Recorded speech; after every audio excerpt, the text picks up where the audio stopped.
بسم اللہ الرحمن الرحیم۔ السلام علیکم ناظرین، فدا عادل ہوں اور آپ میرا اپنا ہم سب کا مشترکہ یوٹیوب چینل دیکھ رہے ہیں۔ افغان مہاجرین کو جب ملوث قرار دیا گیا پی ٹی آئی کے احتجاج میں اور پھر ان کی گرفتاریوں کی خبر بھی آئی اور پھر ساتھ میں یہ بھی کہا گیا کہ 31 دسمبر تک اسلام آباد میں جو رہائش پذیر افغان مہاجرین ہیں وہ ڈپٹی کمشنر اسلام آباد سے NOC لے لیں، تو اگر جن کے پاس NOC نہیں ہوگا ان کو پھر اسلام آباد میں رہنے نہیں دیا جائے گا۔ یہ وزارت داخلہ کی جانب سے اور اسلام آباد پولیس کی جانب سے کہا گیا ہے۔ اس کا بڑا شدید رد عمل آیا ہے افغانستان کی جانب سے۔ اس معاملے پر بات کرنی ہے۔ کچھ اچھی خبریں ہیں لیکن زیادہ توقعات نہیں ہیں۔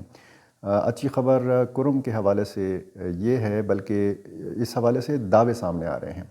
ایک تو ضلعی انتظامیہ جو کرم کی ہے اس کی جانب سے یہ دعویٰ سامنے آ رہا ہے کہ مورچے خالی کرا لیے گئے ہیں اور فریقین جس طریقے سے مورچوں میں بیٹھے ہوئے تھے، ایک دوسرے پر فائرنگ کر رہے تھے، وہ مورچے خالی کرا لیے گئے ہیں اور اب سیز فائر کو عملی شکل دے دی گئی ہے۔ اس دعوے سے پہلے آج بھی فریقین کے مابین فائرنگ کا تبادلہ ہوا ہے۔ اس میں جانی نقصان کی تفصیل تو سامنے نہیں آ سکی، لیکن البتہ یہ چیز بتائی گئی ہے کہ فائرنگ کا واقعہ ہوا ہے۔ گورنر خیبر پختونخوا نے آج سیاسی قائدین پر مشتمل ایک جرگہ لے کر وہ کوہاٹ پہنچے۔ یہاں پر انہوں نے مختلف فریقین سے بھی ملاقات کی، کوہاٹ ڈویژن کی انتظامیہ سے بھی وہ ملے اور اس موقع پر انہوں نے جو باتیں کی وہ بھی آپ کے سامنے رکھنا ہے اور ساتھ ساتھ کچھ حملوں کے بارے میں آپ کو بتانا ہے۔ ایک تو بقا خیل سے ایک اچھی خبر یہ آئی ہے کہ وہاں پر بتایا گیا ہے کہ جو آپریشن کا سلسلہ تھا وہ فی الحال روک دیا گیا ہے اور سڑکیں جو ہیں وہ کھول دی گئی ہیں۔ باقاعدہ وہاں پہ قبائلی عمائدین کا بقا خیل میں جاری ہے دھرنا، اور ساتھ میں جو بنو کے دیگر قبائل ہیں، جانی خیل کے قبائل ہیں، انہوں نے بھی دھرنے میں شرکت کی ہے۔ اس کا نتیجہ یہ برآمد ہوا ہے کہ وہاں پر فوری طور پر وہ آپریشن کا جو ایک سلسلہ تھا اس کو نرم کیا گیا ہے یا اس کو روک دیا گیا ہے۔ بقا خیل میں حملے ہوئے ہیں۔ خیبر میں ایک جھڑپ میں ایک کیپٹن شہید ہوئے ہیں، ایک سپاہی افتخار حسین شہید ہوئے ہیں، یہ بقا خیل میں ہوئے ہیں۔ ڈیرہ اسماعیل خان سے اچھی خبریں نہیں آئیں۔ درازندہ چیک پوسٹ پر حملہ ہے اور اس طرح پہاڑ پور میں پولیس وین کے اوپر حملہ ہے، اس میں بھی جانی نقصان ہوا ہے۔ پنجاب میں میاں والی میں عیسیٰ خیل سرکل تھانہ چھاپری میں پر حملہ کیا گیا ہے اور 2 عسکریت پسند جو ہیں یہ حملے میں مارے گئے ہیں۔ ان ساری خبروں کے حوالے سے بات کرنی ہے۔ سب سے پہلے بات کر لیتے ہیں افغانستان کے رد عمل کے حوالے سے اور باقی ایک CTD کو جس طریقے سے اسلحہ دیا گیا ہے، جس طریقے سے جدید آلات دیے گئے ہیں۔ وزیر اعلیٰ خیبر پختونخوا یمین خان گنڈاپور نے دورہ کیا ہے CTD ہیڈ کوارٹرز کا، یہ تفصیل بھی آپ کے سامنے رکھنی ہے۔ اور اس وقت جب میں یہ ویڈیو ریکارڈ کروا رہا ہوں تو رات کے اس پہر بنو سے ایک خبر آئی ہے۔ بزیا خیل تھانہ جو بالکل بنو کوہاٹ روڈ کے اوپر واقع ہے، شہر کے بہت قریب ہے، یہاں پر ملیٹنٹس کا حملہ ہوا ہے، بھاری ہتھیاروں کا استعمال کیا گیا ہے اور تقریباً 20 منٹ تک یہ مقابلہ جاری رہا۔ دھماکوں کی آوازیں بھی سنائی دی اور اب پولیس کی جانب سے بتایا جا رہا ہے کہ یہ حملہ جو ہے یہ پسپا کر دیا گیا ہے، اس میں کوئی جانی نقصان نہیں ہوا۔ پاکستان میں جو افغان سفارت خانہ ہے اس نے ایک بیان جاری کیا ہے اور بڑا شدید رد عمل دیا ہے پاکستانی وزارت داخلہ کے اس بیان کے حوالے سے، جس میں یہ بتایا گیا تھا کہ 31 دسمبر تک افغان مہاجرین جو اسلام آباد میں مقیم ہیں وہ ڈپٹی کمشنر اسلام آباد سے NOC لے لیں۔ اس کے بعد اگر کسی کے پاس NOC نہیں ہوگا تو وہ اسلام آباد میں کاروبار نہیں کر سکے گا، اسلام آباد میں رہ نہیں سکے گا۔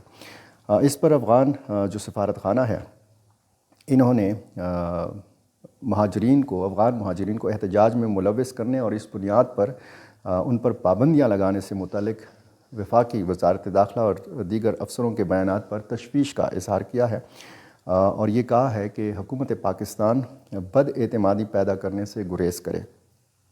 یہ محسن نقوی وزیر داخلہ اور اسلام آباد پولیس کے سربراہ نے یہ بیان دیا تھا افغان مہاجرین کے حوالے سے۔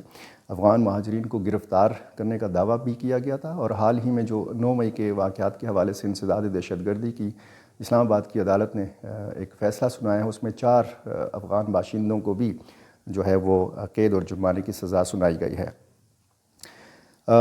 یہ بھی بتایا گیا ہے افغان سفارت خانے کی جانب سے کہ ایک بار پھر جو ہے اس قسم کے بیانات سے یا جو بیانیہ افغان مہاجرین کے حوالے سے بنایا گیا ہے، اس سے ہراسگی، بدسلوکی اور غیر منصفانہ سلوک کا سامنا کرنا پڑ سکتا ہے افغان مہاجرین کو۔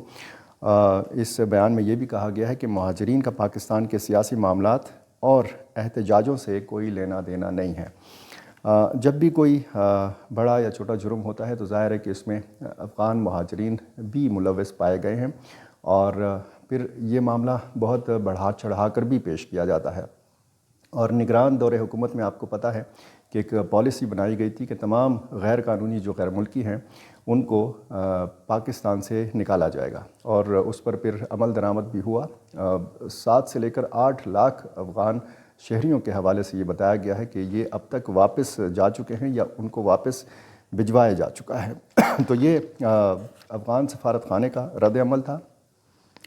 ظاہر ہے کہ ایسے بیانات یا اقدامات جو ہیں، افغان حکومت نے کبھی بھی افغان مہاجرین کے معاملے پر سخت رد عمل نہیں دیا، چاہے یہاں پہ جس قسم کے بھی حالات ہوں، افغان مہاجرین کے ساتھ جس قسم کا بھی سلوک کیا جائے، کسی بھی افغان حکومت نے پاکستان میں مقیم یا ایران میں مقیم جو افغان مہاجرین ہیں ان کا اس طریقے سے نہیں پوچھا جس طریقے سے ہم ترقی یافتہ ممالک کے حوالے سے دیکھتے ہیں۔ وہ اپنے شہریوں کا خیال رکھتے ہیں، جب بھی ان کے شہری جو ہیں کسی مصیبت میں مبتلا ہوتے ہیں تو ان کی حکومت بڑی سرگرمی دکھاتی ہے۔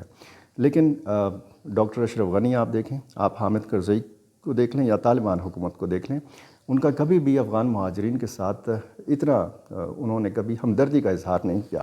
لیکن یہ جو حالیہ کچھ واقعات ہوئے ہیں، پاکستان کے جو سیاسی معاملات ہیں، اس میں افغان مہاجرین کا بار بار ذکر آتا ہے، تو شاید اس کی ضرورت محسوس کی گئی کابل میں، اور پھر ظاہر ہے کہ افغان جو سفارت خانہ ہے پاکستان کے اندر، اس نے اپنے طور پر تو یہ بیان جاری نہیں کیا، یہ اصل میں افغان طالبان کا رد عمل ہے جو اس نے پاکستان کو دیا ہے۔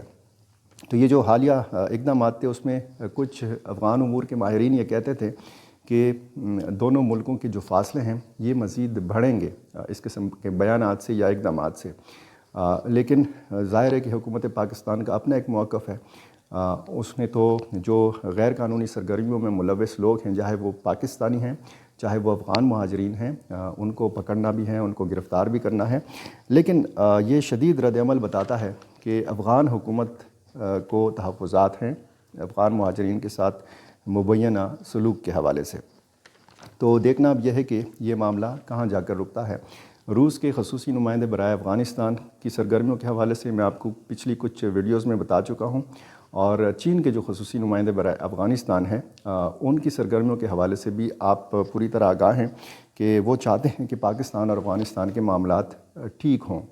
اس میں ایک بات یہ بھی آئی ہے کہ ٹی ٹی پی کے ساتھ مذاکرات کرنے کی ضرورت پر زور دیا جا رہا ہے۔ اب کس جانب سے یہ زور دیا جا رہا ہے؟ پاکستانی وزارت خارجہ نے اس کی باقاعدہ وضاحت جاری کی ہے کہ چین اور پاکستان کوئی انگیجمنٹ نہیں رکھتے ٹی ٹی پی کے ساتھ، ٹی ٹی پی کے ساتھ ریاست پاکستان کوئی مذاکرات نہیں کر رہی۔ تو یہ وضاحت بھی ظاہر ہے کہ ایویں ہی نہیں آ جاتی، کچھ نہ کچھ بیچ میں ہوتا ہے۔ بقا خیل میں دھرنا جاری رہا اور کل بھی جاری رہے گا، اور کل دھرنا جو ہے لوگوں کو بلایا گیا ہے، اور اس میں دیکھا جائے گا کہ اگر لوگ مطمئن ہیں تو پھر یہ دھرنا ختم کرنے کا بھی اعلان کیا جا سکتا ہے۔ اس دھرنے میں ملک قادر خان، مولانا عبدالرحمن، ملک شیر ولی خان، ملک گلباز خان، ایم این اے نسیم علی شاہ، ایم پی اے عدنان وزیر اور حاجی عبدالصمد جن کا تعلق پی ٹی ایم سے ہے، سابق پولیس اہلکار جمشید خان، ملک مویز خان اور ناصر خان بنگش جو تاجر رہنما ہیں، یہ بھی شریک ہوئے۔ شاہ محمد وزیر اور ملک شاہ کرم خان نے بھی اس میں شرکت کی، اور انہوں نے کہا کہ ہم کسی بھی قیمت پر نقل مکانی نہیں ہونے دیں گے اور اس طریقے سے ہم IDPs نہیں بن سکتے۔ پچھلے کئی دنوں سے میں آپ کو لگاتار بتاتا رہا ہوں کہ کس طریقے سے یہاں پہ آپریشن کا سلسلہ ہے، اور یہاں پہ متعدد مبینہ جو شدت پسند ہیں ان کے مکانات کی مسماری کا سلسلہ ہے۔ تو اس حوالے سے لوگوں کو خاصی تشویش ہے۔ وہ یہ کہتے ہیں کہ اس طرح کی جو کارروائیاں ہیں، ان کارروائیوں میں بے گناہ لوگ گرفتار کیے جا سکتے ہیں، اور بے گناہ لوگوں کو جو ہے وہ جان سے ہاتھ دھونا پڑ سکتے ہیں۔ تو اس لیے ان کو یہ کسی قسم کا آپریشن جو ہے یہ نہیں چاہیے، نہیں منظور۔ سین تانگا جانی خیل، یہ وڑیکا جانی خیل کا ایک علاقہ ہے۔ یہاں پر مدینۃ العلوم نامی ایک مدرسے کے 3 معصوم بچے جو ہیں یہ مارٹر گولہ پٹنے سے شہید ہوئے ہیں۔ ان کی عمریں 8 سے 10 سال بتائی گئی ہیں۔ ایک ان میں ذیشان اور وہاب ہیں، یہ عبید اللہ کے بچے ہیں، یعنی 2 سگے بھائی اس واقعے میں شہید ہوئے ہیں۔ عالم زیب ولد جہانگیر ہیں، ان کو ایک مارٹر گولہ ملا تھا، یہ مدرسے سے واپس جا رہے تھے اپنے گھر، اور جب انہوں نے یہ گولہ اٹھایا یا اس کے ساتھ کوئی چھیڑ چھاڑ کی تو وہ مارٹر گولہ جو ہے یہ دھماکے سے پڑ گیا، اور یہ تینوں بچے جو ہیں یہ شہید ہو گئے۔ درا زندہ چیک پوسٹ پر حملہ ہوا ہے، اور اس طرح پہاڑ پور پولیس وین پر حملہ ہوا ہے۔ یہاں پر ASI پیر غلام جو ہیں یہ شہید ہوئے ہیں، اور ساتھ میں کانسٹیبل یعقوب جو ہیں ان کے بارے میں بتایا گیا ہے کہ یہ زخمی ہیں۔ اسی طرح ایک کیپٹن زہیب الدین پاک فوج کے کیپٹن ہیں، یہ خیبر میں ایک جھڑپ کے دوران شہید ہوئے ہیں، اور اسی طرح ایک سپاہی افتخار حسین جو ہے ان کے حوالے سے بتایا گیا ہے کہ یہ بقا خیل کے مقام پر لڑتے ہوئے شہید ہوئے ہیں۔ پنجاب میاں والی میں عیسیٰ خیل سرکل تھانہ چھاپری پر حملہ ہوا ہے، اور میاں والی کے حوالے سے آپ کو پتہ ہے یہ لکی مروت کے بہت قریب ہے۔ لکی مروت سے جب آپ پنجاب کی حدود میں داخل ہوتے ہیں تو عیسیٰ خیل کا علاقہ شروع ہو جاتا ہے، اور یہاں پر تھانہ چھاپری پر حملہ ہوا ہے۔ 2 عسکریت پسند جو ہیں اس حملے میں مارے گئے ہیں، اور اس سے پہلے بھی میاں والی میں 20-25 کے قریب شدت پسندوں کے حملوں کی خبریں آئی ہیں، اور اس طرح جھڑپ میں 10 شدت پسندوں کے مارے جانے کی خبر بھی پچھلی ایک ویڈیو میں آپ کو دے چکا ہوں۔ مطلب یہ ہے کہ پنجاب میں بھی جو خیبر پختونخوا کے قریب علاقے ہیں یہاں سے عسکریت پسند جو ہیں یہ جانے لگے ہیں، پنجاب میں حملہ آور ہونے کی کوشش کر رہے ہیں۔ ایک اور خبر CTD پنجاب کے حوالے سے ہے کہ انہوں نے 11 ملیٹنٹس کو گرفتار کیا ہے۔ بقا خیل میں نے آپ کو بتا دیا کہ راستے تقریباً کھل گئے ہیں، اور آپریشن میں نرمی لائی گئی ہے۔ وزیر اعلیٰ خیبر پختونخوا نے CDD ہیڈ کوارٹر پشاور کا دورہ کیا ہے، اور انتہائی اہم یہ دورہ تھا، اور اس دوران یہ بتایا گیا کہ CTD کو جدید ڈرونز، نائٹ ویژن آلات اور ترمل گنز فراہم کیے گئے ہیں۔ 1263 اہلکاروں کا مزید اضافہ کیا گیا ہے۔ اب CTD خیبر پختونخوا کے اہلکاروں کی کل تعداد جو ہے وہ 3167 سے بڑھ کر 4430 ہو گئی ہے۔ انٹیلیجنس نظام کو بہتر بنایا گیا ہے، پراسیکیوشن کا جو عمل ہے اس کو بھی فعال بنایا گیا ہے، اور جو شدت پسند مجرمان ہیں ان کی سزا کی شرح 50% بڑھ گئی ہے، اور مزید 1 ارب روپے وزیر اعلیٰ خیبر پختونخوا نے کہا ہے کہ یہ فوری طور پر CTD کو جاری کیے جا رہے ہیں۔ 20 بم پروف گاڑیاں خریدی جائیں گی، اور 7 بلیٹ پروف گاڑیاں جو ہیں یہ CTD کو فراہم کی جا چکی ہیں۔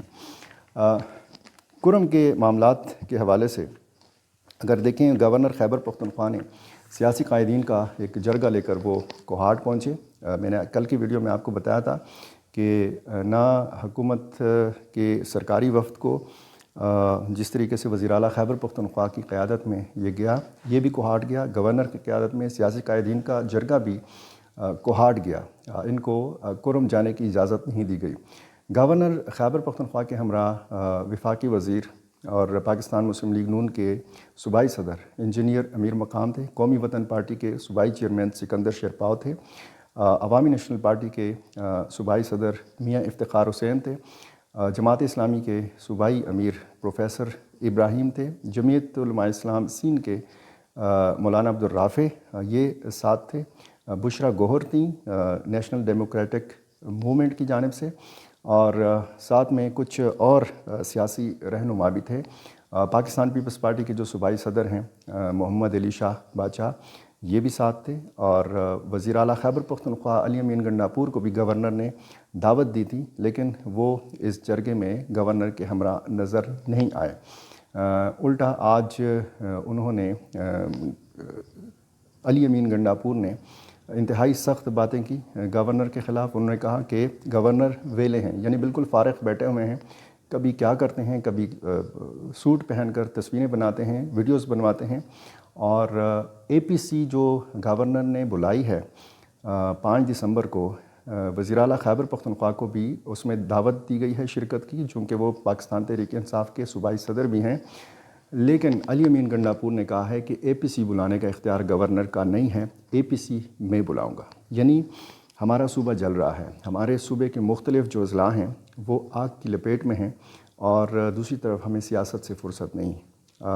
فوٹو سیشن ہو رہے ہیں اور بیانات کا سلسلہ جو ہے تواتر سے جاری ہے۔ اصل مسئلہ جو ہے وہ شاید اس قوم کا شدت پسندی نہیں ہے، ملیٹنسی نہیں ہے، دہشت گردی نہیں ہے، جس طریقے سے بے گناہ لوگوں کا خون بہایا جا رہا ہے، یہ اصل مسئلہ نہیں ہے۔ مسئلہ اصل یہ ہے کہ مراد سعید کہاں ہیں، مسئلہ اصل یہ ہے کہ پی ٹی آئی کا اگلا احتجاج کب ہوگا، مسئلہ اصل یہ ہے کہ عمران خان کب رہا ہوں گے۔ سیاست کا بازار گرم ہے، وفاقی حکومت اور صوبائی حکومت ایک پیج کے اوپر نہیں ہے، اور صورتحال کافی تشویشناک ہے، اور یہ صورتحال جب آج کے حملوں کی ہم اگر اس پر نظر ڈالیں تو اس سے پتہ لگتا ہے کہ صورتحال نے مزید تشویشناک ہونا ہے۔ اسی قسم کی خبروں میں سے اگر آپ کو آگاہ رہنا ہے، اگر آپ کو پتہ لگانا ہے کہ خیبر پختونخوا کے اندر اور خیبر پختونخوا کے باہر اور پاکستان کے باہر اور خصوصاً افغانستان اور پاکستان کے معاملات کیا ہیں، تو میری آپ سے گزارش ہے کہ میرا چینل اگر آپ نے سبسکرائب نہیں کیا تو یہ کر لیجئے، اور مجھے اپنی رائے سے بھی ضرور نوازتے رہیے۔ بہت شکریہ۔